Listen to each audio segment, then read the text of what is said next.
এবং আপনারা যদি এই ধরনের বড় বাইক দিয়ে বাইক চালানো শিখতে চান তাহলে অনেক ধরনের সমস্যার সম্মুখীন হবেন। যেমন এই যে দেখেন অ্যাক্সেলেটরটা কী পরিমাণ যায়, অ্যাক্সেলেটরটা এতটুকু যায়, এতটুকু, কিন্তু আমাদের ব্যবহার করতে হবে শুধুমাত্র এইটুকু, এইটুকু, এইটুকু।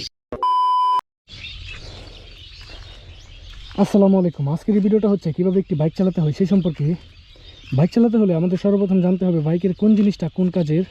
প্রথমে যদি বাইকের ডান পাশে আসি, আমাদের ডান হাতে থাকে অ্যাক্সেলেটর, তারপরে হচ্ছে ব্রেক, তারপর কিল সুইচ এবং সেলফের সুইচ।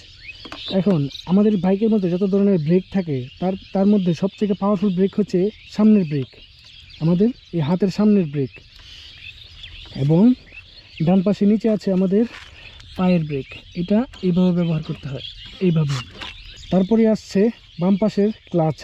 ক্লাচের কাজ হচ্ছে ইঞ্জিনের শক্তিটা আমাদের প্রয়োজন মতো ড্রাইভ চেনের মাধ্যমে চাকায় পৌঁছে দেওয়া। তারপর আছে হর্নের সুইচ, ইন্ডিকেটরের সুইচ, হেডলাইটের সুইচ ইত্যাদি। এবং বাম পায়ের নিচে অনেক ইম্পর্ট্যান্ট গিয়ার। এই গিয়ার নিয়ে অনেকে অনেক ধরনের সমস্যায় পড়ে। আমার বাইকের যে গিয়ার সিস্টেমটা সেটা হচ্ছে প্রথম গিয়ার এবং দ্বিতীয় গিয়ারের মাঝখানে হচ্ছে নিউট্রাল, প্রথম এবং দ্বিতীয় গিয়ারের মাঝখানে নিউট্রাল। এটা স্পোর্টস বাইক হওয়ার কারণে এটার গিয়ার সিস্টেম এরকম। 100 সিসির বা কমিউটার সেগমেন্টে যে কয়েকটা বাইক আছে সবগুলোর গিয়ার সিস্টেম একদিকে যায়, গিয়ার আপ সিস্টেমও একদিকে, ডাউন সিস্টেমও একই দিকে। এখন যদি আপনারা বাইক চালাতে চান তাহলে প্রথমে বাইকের সুইচ দিয়ে মিটারটা অন করবেন, তারপর যদি সেলফ থাকে তাহলে সেলফ দিয়ে স্টার্ট দেবেন, না হলে কিক দিয়ে স্টার্ট দেবেন। এখন আমি সহজে সেলফ দিয়ে স্টার্ট দিয়ে দেখাই। প্রথমে ক্লাচটা টান দিয়ে এবং সেলফের সুইচ দিয়ে বাইকটা স্টার্ট দিয়ে নিলাম। এখন নতুন অবস্থায় অনেকে যে ভুলটা করে ক্লাচ ছাড়তে ছাড়তে বাইকটা বন্ধ করে ফেলে। এখন সেটা আটকানোর জন্য আমাদের যা করতে হবে, সর্বপ্রথম আস্তে আস্তে ক্লাচটা ছাড়বেন। একটা সময় গিয়ে দেখবেন বাইকটা আস্তে আস্তে আগানো শুরু করছে এবং আস্তে আস্তে ক্লাচটা ছাড়বেন। আপনাদের অ্যাক্সিলেটর দেওয়ার কোনো প্রয়োজন নেই, আস্তে আস্তে ক্লাচটা ছাড়বেন এবং বাইকটা কন্ট্রোল করার চেষ্টা করবেন। এই সময় অ্যাক্সিলেটর করবেন না, এই সময় অ্যাক্সিলেটর টান দিবেন না, আস্তে আস্তে চালানো কন্ট্রোল করার চেষ্টা করবেন। এবং যখন হালকা হালকা শিখে যাবেন তখন হালকা করে অ্যাক্সিলেটর দেবেন, একদম হালকা। আপনাদের আগে বুঝতে হবে অ্যাক্সিলেটরটা কীভাবে কন্ট্রোল করতে হয়। আমি যদি দেখাই, এই যে দেখেন অ্যাক্সিলেটরটা কী পরিমাণ যায়, অ্যাক্সিলেটরটা এতটুকু যায়, এতটুকু, কিন্তু আমাদের ব্যবহার করতে হবে শুধুমাত্র এইটুকু। এখন যদি আবার দেখাই তাহলে সেলফ দিয়ে স্টার্ট দিবেন এবং আস্তে আস্তে ছাড়বেন, আস্তে আস্তে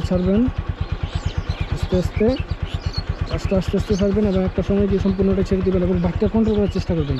যখন আপনি বাইকটা কন্ট্রোল করা শিখে যাবেন তখন হালকা করে অ্যাক্সেলেটর দিবেন, হালকা করে বাইকটা কন্ট্রোল করার চেষ্টা করবেন। এবং আপনারা যদি এই ধরনের বড় বাইক দিয়ে বাইক চালানো শিখতে চান তাহলে অনেক ধরনের সমস্যার সম্মুখীন হবেন। যেমন বাইকের ওজনটা অনেক বেশি এবং গিয়ার সিস্টেমটাও একটু ডিফিকাল্ট নতুনদের বোঝার জন্য। আস্তে আস্তে চালাবেন। ক্লাচের যে বিষয়টা, অনেকেই ক্লাচ কন্ট্রোল করতে গিয়ে বাইক বন্ধ করে ফেলে। ক্লাচের যে বিষয়টা, এটা আপনারা প্র্যাকটিস করতে শিখবেন, একদিনে ক্লাচের কন্ট্রোল করা সম্ভব নয়। আপনারা আস্তে আস্তে ব্যবহার করতে এটা শিখবেন। এই যে এইভাবে আস্তে আস্তে চালাবেন, এইভাবে আস্তে আস্তে। যখনই ক্লাচটা সম্পূর্ণ ছেড়ে দিবেন এবং বাইকটা চলতে শুরু করবে তখনই একদম হালকা করে অ্যাক্সিলারেটরটা দিবেন। দেখেন আমি দেখাচ্ছি। এবং বাইকটা ডানে বায়ে অনেক দিকে যাওয়ার চেষ্টা করবে, আপনার নতুন অবস্থায় তো এই কারণে অনেক দিকে যাওয়ার চেষ্টা করবে।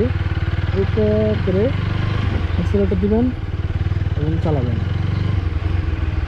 আপনারা যদি হঠাৎ করে অনেক বড় অ্যাক্সিলারেটর করে ফেলেন তাহলে দেখবেন সামনের দিকে চলে যায় এবং পিছনের শরীরকে ধাক্কা দেয়। সেটা করবেন না। নতুন অবস্থায় এরকম করলে আপনি বাইক নিয়ে পড়েও যেতে পারেন। হালকা চালাবেন, হালকা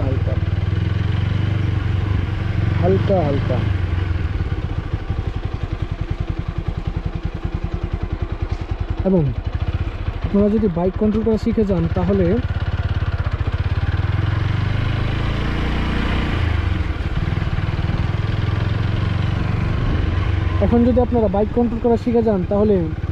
ডানে বায়ে যাওয়ার জন্য আপনাদের কি করতে হবে, বাম, আমরা তো অনেকে সাইকেল চালাতে পারি, সাইকেলের মতো বাইকের হ্যান্ডেল দিকে যেদিকে ঘুরাবেন সেদিকেই বাইক যাবে, আস্তে আস্তে চালাবেন।